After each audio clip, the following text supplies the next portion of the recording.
going to be painting this image I drew freehand onto some watercolor paper. I saw this image on Pinterest a long time ago, really liked it, so I decided to draw it. I don't remember who posted their design onto Pinterest, so if you're out there, please let me know and I can give you credit.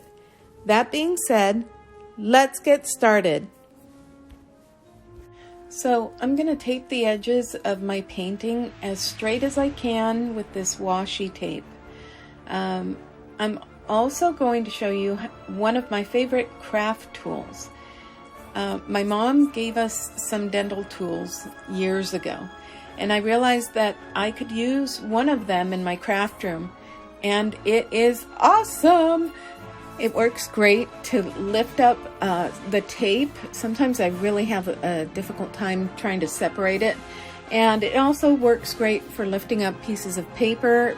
Due to my nails, it's difficult to pick stuff up occasionally. So this dental scraper is the answer.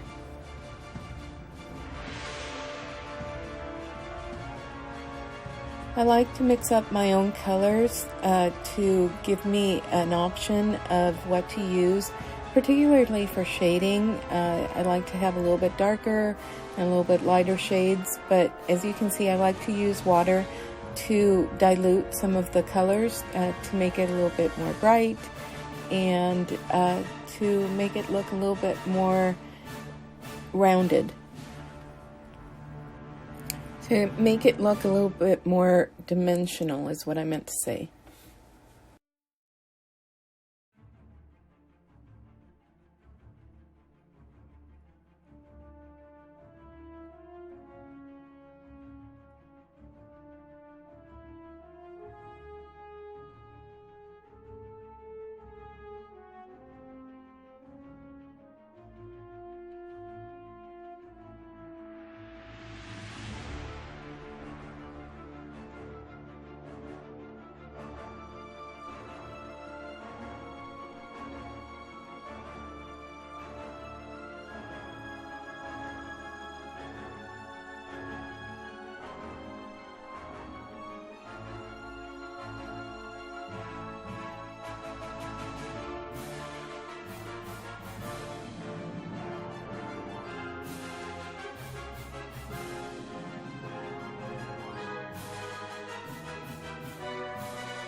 I like to pick up my palette sometimes because that lets me see a little bit more what I'm doing and how it's coming along.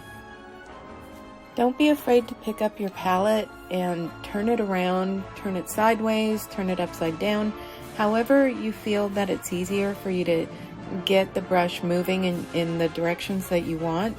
That's what you want to do. There's no law that says you have to leave it just sitting in the one place.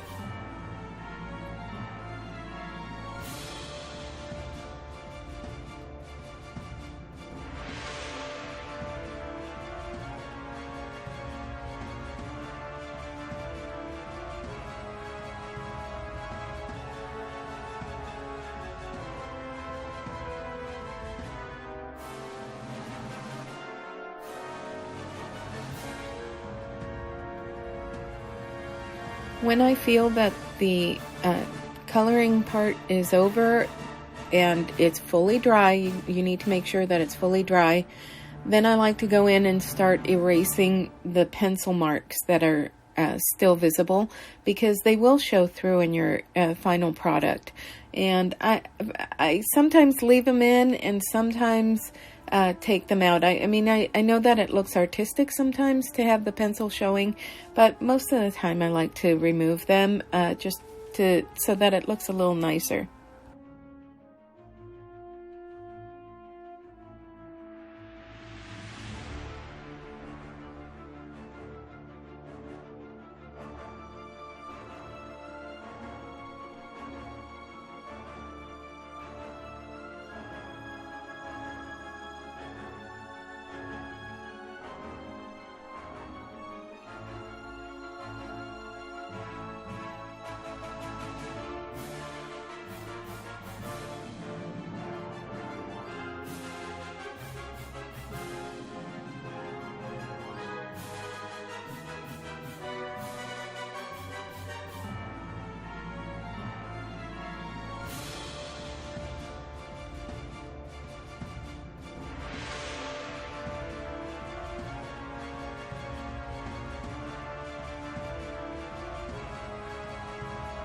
Okay, now that I'm done erasing everything that I could, I mixed up a little bit of gray so that I can do a little bit of shading underneath the hat and give it, ground it.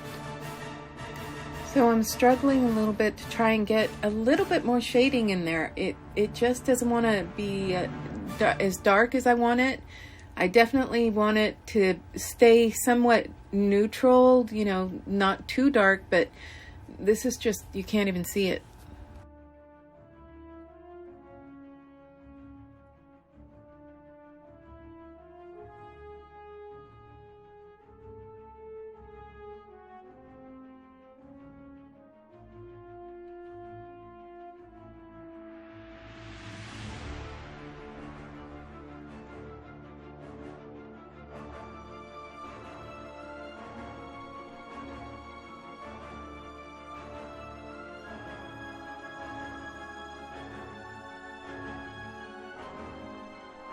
So I'm muting the sound now because you don't want to hear the sound this heat gun makes. It is so loud and obnoxious, so you don't want to hear that.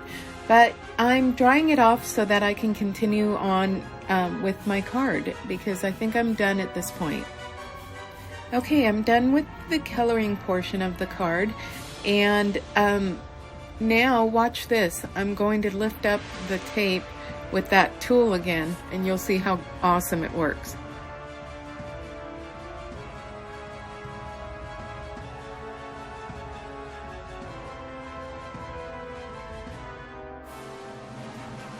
So I'm being really careful with this washi tape because I like to save it as often as I can. I'm using a smaller piece of watercolor paper that was left over.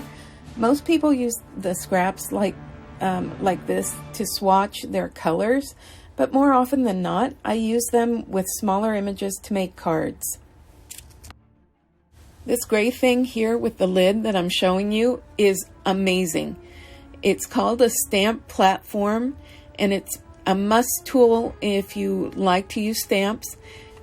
This thing helps you see where you're placing your stamp, and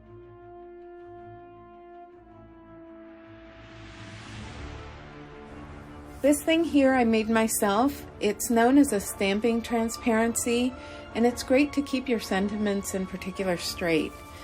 I didn't want to buy one online, so I decided to make it myself, and I saved myself close to $20. All I did was measure 1/4-inch lines in both directions and made a cross in the center in darker lines.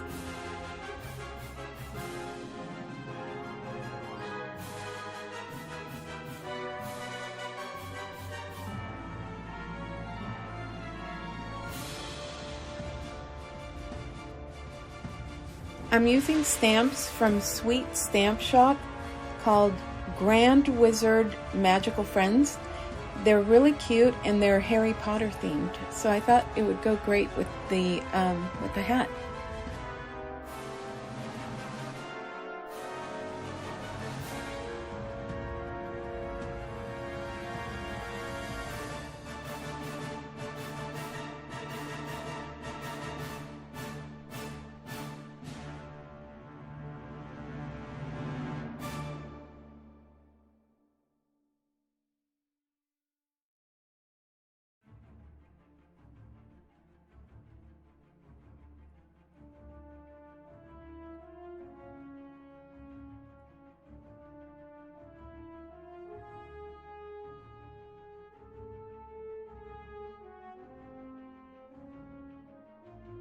I'm going to use the VersaFine pigment ink in Onyx Black.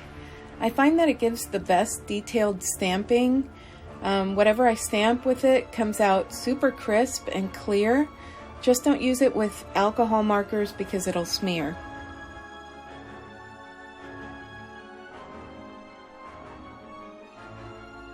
I also made myself a stamping pressure tool out of an old stone salt shaker I had lying about, and felt pads on the bottom of the salt shaker to glide easily. Super simple, works great, and I saved myself some money. These things can go for close to $40 plus shipping.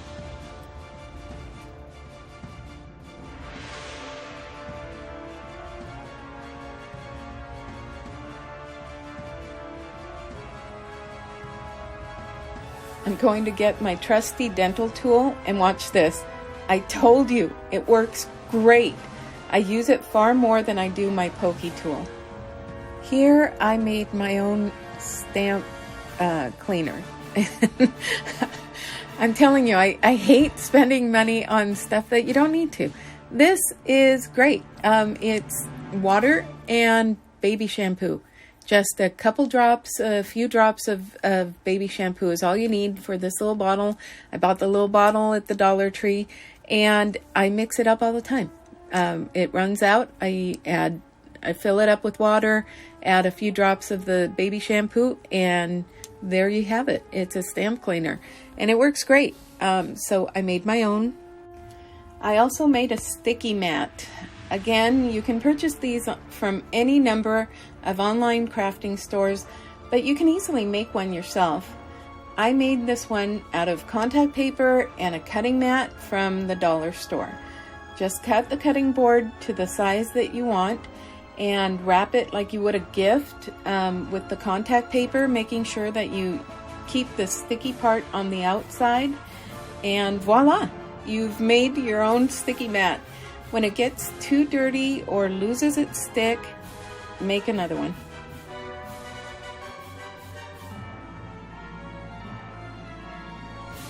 I'm thinking that it needs more elements to kind of fill it in, and this cute little stamp set has more of these little tiny images that I think I can use to fill in the blank areas that need something.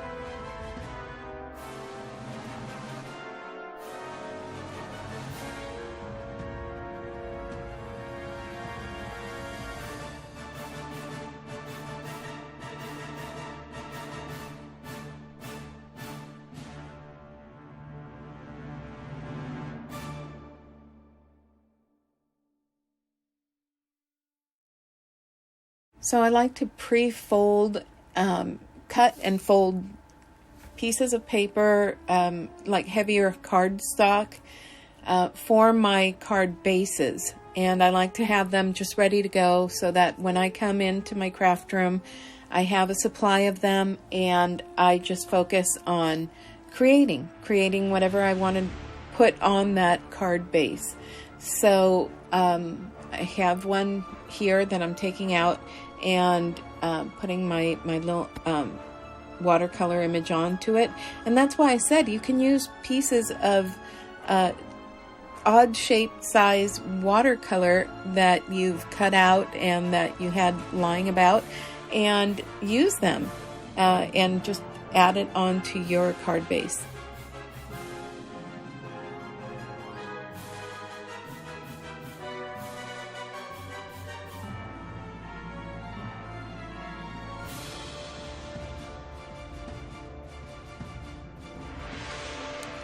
Here I felt that the stars could use a little zhuzhing, so I mixed up some of the yellow and put in a little bit of yellow into the little stars just to make them pop a little bit, and that's it. It's a clean card, not a whole lot happening, but I think it came out really cute.